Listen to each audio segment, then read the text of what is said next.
మాచర్ల ప్రజలకు శుభవార్త. లాయక కుట్టు మిషన్ మరియు స్పీడ్ పాలి తహ్రీడ్ కుట్టుదారుల కొరకు డీలర్ సయ్యద్ అజ్మతుల్లా దగ్గర లభ్యమవును. నాణ్యత గల దారాలు ఉన్నాయి. అతి తక్కువ ధరల్లో లభించును. కావలసిన వారు ఈ క్రింది అడ్రస్ ను సంప్రదించగలరు. Abdul Sattar tailoring material shop, KP street, బాదేపల్లిలో గల షాప్ ను సంప్రదించండి. మా సెల్ నంబర్ 9959। अस्सलाम वालेकुम नाज़रीन, NH टीवी में आप सभी का इस्तकबाल है।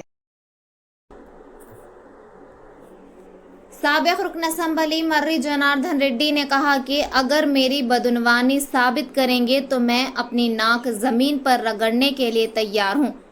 मर्री जनार्दन रेड्डी ने मीडिया से बात करते हुए कहा कि MJR चैरिटेबल ट्रस्ट और मर्री रिटेल कंपनी की निगरानी में तामीर किए गए स्कूलों पर से ट्रस्ट और कंपनी का नाम का निकालना काफ़ी तकलीफदा है। इसकी मैं सख्त मजम्मत करता हूं। उन्होंने कहा कि जब इस मामले पर मैंने अफसरान से सवाल किया तो उन्होंने कहा कि मुतल्लिका स्कूलों पर से नाम हटाने का अमल मुकामी MLA के हुक्म पर किया गया है। मर्री जनार्दन रेड्डी ने कहा कि अवाम की जानिब से दी हुई ताकत से अवाम का भला करें, न कि ट्रस्टों के नामों को हटाने में ताकत आजमाएं। उन्होंने कहा कि कांग्रेस इन 6 महीनों में जो इफ्तिताही रिबन काटी है वो BRS के दौर की ही है। आज तक कांग्रेस अपने जाती तौर पर कुछ नहीं की है। उन्होंने कहा कि मर्री का नाम सिर्फ दीवारों से हटाया जा सकता है, लेकिन लोगों के दिलों से नहीं मिटाया जा सकता। పరదాలు కట్టినంత మాత్రాన, పరదాలకు బట్టలు పేర్లకు బట్టలు కట్టినంత మాత్రాన అది నాకు ఒరిగేదేం లేదు. పరదాల రాజకీయం మానేసాయి. అక్కడ జగన్మోహన్ రెడ్డి గారు పరదాల రాజకీయం చేసే ఏం చేసిన ప్రజలు ఏం తీర్పిచ్చిండ్రో నీకు రేపు అదే తీర్పు ఇవ్వబోతారు. ఏంటిది? నేను కట్టిన స్కూల్ను మీకు ఓపెన్ చేయడానికి ఇష్టం లేకపోతే కళ్ళకు బట్టలు కట్టుకొని ఓపెన్ చేయండి, నాకేం అభ్యంతరం లేదు. మనస్తత్వం ఉండాలి, చేయి. ఇంకా నన్ను ఆదర్శంగా తీసుకోండి. ఆదర్శంగా తీసుకొని నేను 3 స్కూళ్ళు కట్టిన కదా, నువ్వు 4 స్కూళ్ళు కట్టు. నేను స్వయంగా ఒక 1000 మంది 2000 మందిని పిలిపించి సన్మాన సభ కార్యక్రమాన్ని ఏర్పాటు చేసి నీకు నేను షాలో కప్తా. శబాష్, బాగా చేసిన ఎమ్మెల్యే గారు, నేను అభినందిస్తా. అది నా గొప్పతనం, నా సంస్కారం. అది మా నాన్నగారు నేర్పినటువంటి సంస్కారం, ఈ సిరిసవాడ పబ్లిక్ స్కూల్ నేర్పినటువంటి సంస్కారం నాకుంది. మీరు దేశముఖ్ దొరలు, మీకు సంస్కారం తెలియదు. ఇంకా దొరతనం పోలే. బయట ఒక రూపం ఉంటుంది, లోపల ఒక రూపం ఉంటుంది. దేశముఖ్ దొరలకు పైన నవ్వుతారు, లోపల కొడకాని సంగతి చూపిస్తారని మాట్లాడతారా? సినిమాలు చూసినాం చాలా దేశముఖ్ దొరలై. ఆ దేశముఖ్ దొరతనం ఇంకా పోల్చుకోలేదు. మీరు పోనిచ్చుకోండి. నిన్ను ఇలా ఎన్నుకున్నది ఎందుకొరకు? మర్రి జనార్దన్ రెడ్డి చేసిన మంచి పనుల కన్నా ఇంకా 2 మంచి పనులు చేయి. అధికారం శాశ్వతం కాదు. అధికారం అనేది ఎవరికి శాశ్వతం కాదు. కొన్ని రోజు నీవున్నావు, రేపు ఇంకొకరు వస్తారు. పోటీ పడి రాజకీయాల్లో పోటీ పడి పని చేస్తేనే ప్రజలు హర్షిస్తారు. నువ్వు శాతం అయితే ఈ సిరిసవాడకు బ్రిడ్జి తీసుకురా. ఈ బ్రిడ్జి తీసుకొచ్చి మీరు మంజూరు చేపియండి, ప్రారంభించండి. నేనే సిరిసవాడలో నీకు నేను సన్మానం చేస్తా. గొప్ప పని చేసినామని. అది కావాలి ప్రజలకు ఇవ్వాల్సింది. ఏం తీర్మానం ఇస్తున్నావు, ఏం ఇస్తున్నావు నీవు? ఒకసారి అది మాకు 2 సంస్థలు ఉన్నాయి. ఒకటి MJR చారిటబుల్ ట్రస్ట్, పత్రికా ప్రియులకు తెలుసుకోవాలి. మాకు 2 సంస్థలు ఉన్నాయి. ఒకటి మర్రి రిటైల్ ప్రైవేట్ లిమిటెడ్ అని, ఒకటి MJR చారిటబుల్ ట్రస్ట్ అని. మర్రి రిటైల్లో మేము వ్యాపారం చేసి సంపాదించిన డబ్బులతోటి ఒక స్కూల్ కడితే దాన్ని మర్రి అని పేరు పెట్టినాం. దానికి వినాయకుడు ఫోటో పెట్టి భోజనశాలకు నల్లబట్ట కట్టి ఇలా మీరు స్కూల్ ఓపెన్ చేయడం ఎంతవరకు కరెక్ట్ చెప్పండి? ఇది భావ్యమా? సభ్య సంస్కారం ఇది నీకు నేర్పినది, మీ తల్లిదండ్రులు నేర్పిన సంస్కారం నీకు ఇదేనా? ఒక ఎమ్మెల్యేగా నువ్వు నేర్చుకున్నది ఇదేనా? నువ్వు ఆ వినాయకుడు ఫోటో పెట్టి అక్కడ మర్రి రిటైల్ ఫోటో పెట్టి ఆ భోజనశాలలు పిల్లలు చేస్తే భోజనశాలలకు నువ్వు నల్లబట్ట కట్టి స్కూల్ను ప్రారంభించిన ఇది నీకు భావ్యమా? నీకు తగునా? మీరు ఆలోచన చేయండి. ఇదే ఆయన కట్టింది. మీ నాన్నగారు ఇప్పుడున్నటువంటి ఎమ్మెల్సీ కూచుకుల దామోదర్ రెడ్డి గారు 5 సంవత్సరాల కిందనో, నాకు తెలిసి 7 సంవత్సరాల కిందనో 10 సంవత్సరాల కిందనో 2 ఎకరాల భూమి ₹1,00,000 కొని ప్రభుత్వానికి ఇచ్చిండు. భూమి ఇస్తే ప్రభుత్వం బిల్డింగ్ కట్టింది. ₹2 కోట్ల పెట్టి ప్రభుత్వం బిల్డింగ్ కట్టింది. అక్కడ ఎవరి పేరు ఉండాలి? ప్రభుత్వ జూనియర్ కళాశాల ఉండాలి. కానీ ఇక్కడేముంది, శ్రీమతి కూచుకుల్ల సౌభాగ్యవమ్మ అని బోర్డు పెట్టిరు. మరి 9 సంవత్సరాలు నేను ఎమ్మెల్యే ఉన్నా ఆ సౌభాగ్యమ్మ పేరు తీసేసినా, తీయాలనుకుంటే నేను ఆరో తీసేసేవాని కదా. కానీ ఆ సౌభాగ్యమ్మను చూసి నేర్చుకున్నా నేను. ఇట్లాగా మనం కట్టి మా నాన్న పేరు పెట్టాలి అని ఆ సంస్కారంతో నేను స్కూల్ కడితే, నేను ఎమ్మెల్యే ఉన్న 10 సంవత్సరాల్లో మీ అమ్మగారి పేరు తీసుకున్నానా? మీ అమ్మగారిని నేను ఆదర్శంగా తీసుకున్నా. కనీసం మీ అమ్మగారిని ఆదర్శంగా తీసుకునే సంస్కారం ఒక నీకు ఉన్నట్టు నాకు కనపడతలేదు. ఆ ఐడియా కూడా నీకు ఉన్నట్టు నాకు కనపడతలేదు. మీ అమ్మగారిని ఆదర్శంగా తీసుకొని 4 స్కూళ్లు పెట్టి ఆ కంపౌండ్ వాళ్ళకి మీ అమ్మ పేరు పెట్టు, ఆ టాయిలెట్ల దగ్గర మీ నాన్న పేరు పెట్టు, మూత్రశాలలో మీ కొడుకు పేరు పెట్టు, నాకేం అభ్యంతరం లేదు. కిటికీ నీ పేరు పెట్టు.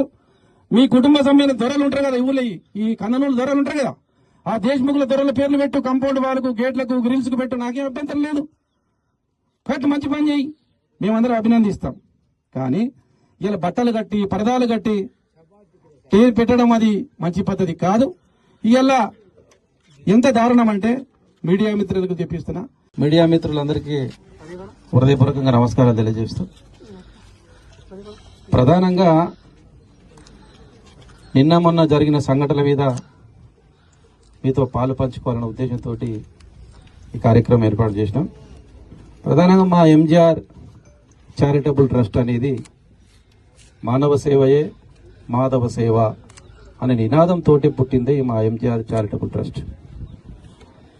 ఆ ట్రస్ట్లో అనేక సేవా కార్యక్రమాలు చేయాలి, ఈ కందనూలుకి సేవలు అందించాలన్న ఉద్దేశంతో ట్రస్ట్ ఏర్పాటు చేసి ప్రతి సంవత్సరం సామూహిక వివాహాలు చేయడం,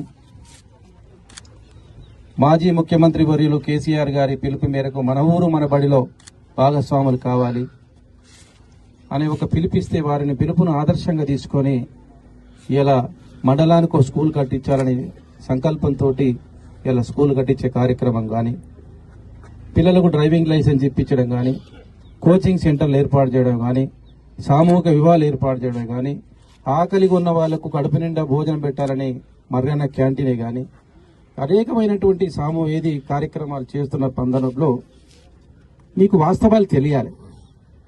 ఏంటి, ఇక్కడ నేను చదువుకున్నా, మా తమ్ముడు ఇక్కడే చదువుకున్నది స్కూల్లో.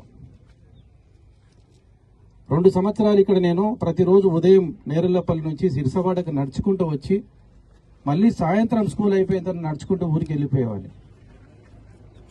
ఈ స్కూల్లో చదువుకొని ప్రయోజకుడిని అయినా కాబట్టి గ్రామస్తులందరూ నా దగ్గరికి వచ్చి ఒకసారి ఈ స్కూల్కి వచ్చినప్పుడు హెడ్ మాస్టర్స్ ఉండి, సార్ 2 తరగతి గదులు కావాలి అంటే నేను 50 లక్షల రూపాయలు మంజూరు చేయించిన డిఎంఎఫ్టీ నుంచి 50 లక్షల రూపాయలు మంజూరు చేయించి ఆ 2 తరగతి గదులు కట్టించాలని భూమి పూజ చేయడానికి వస్తే గ్రామస్తులందరూ కోరిరు, సార్ మీరు ఈ ఊళ్ళో చదువుకున్నారు, మీ తమ్ముడు ఈ ఊళ్ళో చదువుకున్నారు, ఈ ఊరు నీకు ఎంతో చేసింది, 2 సార్లు పోటీ చేస్తే నా సొంత ఊరు ఏ విధంగా అయితే మెజార్టీ ఇచ్చిందో అంత గొప్పగా మెజార్టీ ఇచ్చిన ఈ ఊరికి మీరు ఒక మంచి స్కూల్ కట్టించండి సార్, మీరు ఎట్లా చారిటబుల్ సేవా కార్యక్రమాలు చేస్తున్నారు కదా అని గ్రామస్తులందరూ కోరిన వెంబడే ఆ 50 లక్షల రూపాయలను పక్కన పెట్టి ఆ తరగతి గదులు 2 ఫ్లోర్లు తరగతి గదులు, ఎందుకంటే 2 తరగతి గదులు కడితే పాత బిల్డింగ్ కనపడుతుంది.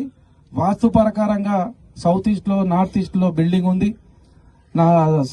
నార్త్ ఈస్ట్ లో వంట రూమ్స్ ఉన్నాయి, ఇవన్నీ వాస్తు ప్రకారంగా లేదని మొత్తం పాత బిల్డింగులు కూలగొట్టి ఆ పాత బిల్డింగులు కూలగొట్టి కింద పైన 8 తరగతి గదులు, 250 మంది పిల్లలు కూర్చొని భోజనం చేయడానికి భోజనశాల డిజైన్ చేయించి కట్టినాం.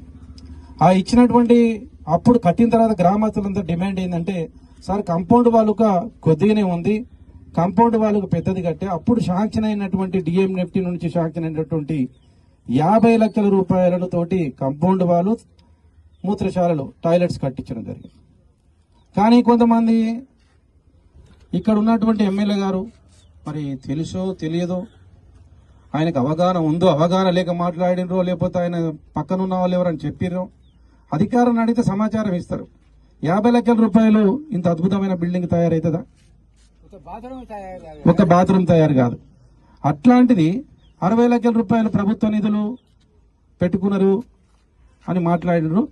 ఆ మాటని మీ బేషరతుగా పిల్లల మీద భవిష్యత్తు మీద మీకు ఏమన్నా అభిమానం ఉంటే ఆ బేషరతుగా మీరు ఆ మాటను వెనక్కి తీసుకోండి. లేదు అంటే ప్రభుత్వం మీదుంది, అధికారులను తీసుకొచ్చి 50 లక్షల రూపాయలు ఎక్కడ ఖర్చు పెట్టిర్రో మీరు ఒకసారి ఎంక్వైరీ చేపించండి. ఒకవేళ నేను తప్పు చేసినట్టుంటే ఇక్కడే బుక్ నేలకు రాస్తా, క్షమాపణ చెప్పిపోతాను ఇక్కడే ఇదే ప్లేస్ లో. కానీ ఆరోపణలు చేసేటప్పుడు అలాంటి నిరాధారమైన ఆరోపణలు చేయడం మానుకోండి. ఇది మీకు మంచి పద్ధతి కాదు. हमारे चैनल को लाइक कीजिए, शेयर कीजिए और सब्सक्राइब करना ना भूलिए।